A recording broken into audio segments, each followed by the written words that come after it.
My name is Daryl. I was in the United States Army. I served over in bomb holder from June 79 to June 80. My mother passed when I was 5, and my father wasn't able to handle that, so he was alcoholic. Through the years, most of my family were all drug abusers or alcoholics and things, so I wanted a different way of life, so I went into the military. Our job was to invade Czechoslovakia if we ever had to go. So we used to have alerts that we go 1 mile from Czechoslovakia and be fully combat loaded. But I was not prepared to be in a combat situation because while I was being trained, I never hit nothing with the 45, my sidearm. The M16 I couldn't shoot. And like I say, if I stood in front of a bomb with a tank, I couldn't hit it. And I got the reputation as a coward. And so that like affected me.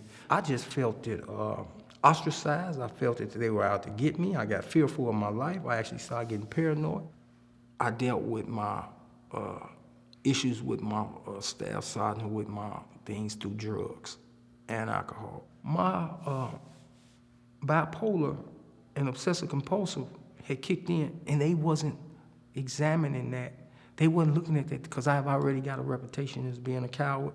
And so I never got help with that part. And that stuff came home with me. I brought back a extremely large habit that the drugs here couldn't do. So I done more and more and more to do it because I had a heroin habit. Through that, crime came in. Through 5 prison bits at home, once I got out to service, I've been to prison 5 times, gave over 15 years of my life. I was a drug addict, and what go along with drugs is jails and death. By God's grace and mercy, I didn't die. But I went through that living hell, and my family went through it. And I made my decision right there, is that I am sick and tired. I do not want to go through this no more. When I got out of prison, that was the first thing I done. I went to a NA meeting, because by being into jails and going into treatment so many different times, they would tell me, Daryl, it's gonna be all right. After you do these 10 years, when you come out, just go to a meeting and tell them your name is Daryl and you don't know how to stay sober on the street. And that's what I done. So I got up and I went to a shelter, and I got connected with the VA. By me being a vet, you gotta go get your physical and all that stuff.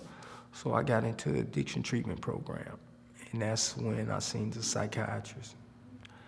And first visit, diagnosed me with it. He seen the bipolar, obsessive compulsive disorder, and depression, and all that. And I suffered a lot in things I had, but I'll say when I was in the military, it just, it enhanced it. I went to treatment meetings, had one-on-one therapy with my psychiatrist, one-on-one talks with my team leader and stuff. Then we had group meetings. Going through this, you see yourself growing.